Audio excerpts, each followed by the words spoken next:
তুই এখানে দাঁড়ালি কেন? আরে এখানে খুব ভালো চা পাওয়া যায়। আমি কিছু খাবো না। আরে একটু চা খাবো। চল চল চল, না হেলমেটটা রাখ, হেলমেটটা রাখ। চল বস বস।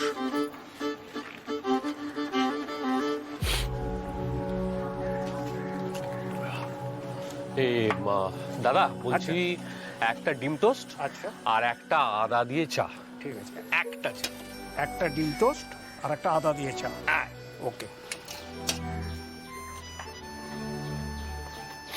পল্লবী, বলছি আমি একটা কথা বুঝতে পারলাম না, সাগর ওর সম্পত্তি সাইনিং অথরিটি তোকে দিয়ে গেল?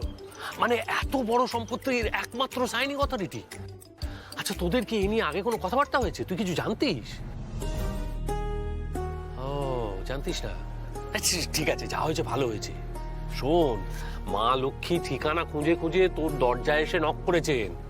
এ সুযোগ কিন্তু একদম হাতছাড়া করিস না, বোকামি হয়ে যাবে। খুব ভেবেচিন্তে পা ফেলবি, হ্যাঁ?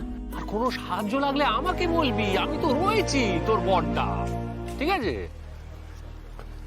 হ্যাঁ হ্যাঁ, নে খা। খাবো মানে? তুইও খাবি তো?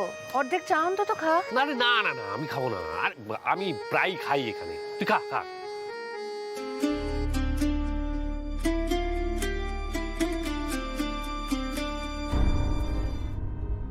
পল্লবী গুহকে আমার সমস্ত সম্পত্তির অধিকার দিচ্ছি। পল্লবীর কপালে তো লটারি লেগেছে, কোটি কোটি টাকার লটারি। এর মধ্যে কয়েক কোটি টাকা তো আমার কপালে জুটবেই। বিনা, তুমি আমার যোগ্য বউ, তুমি অনেক বছর বাঁচবে গো। ভাগ্যিস পল্লবীর সাথে আজ আমায় পাঠিয়েছিলে, সবটা তাই নিজের কানে শুনলাম আর দেখলাম।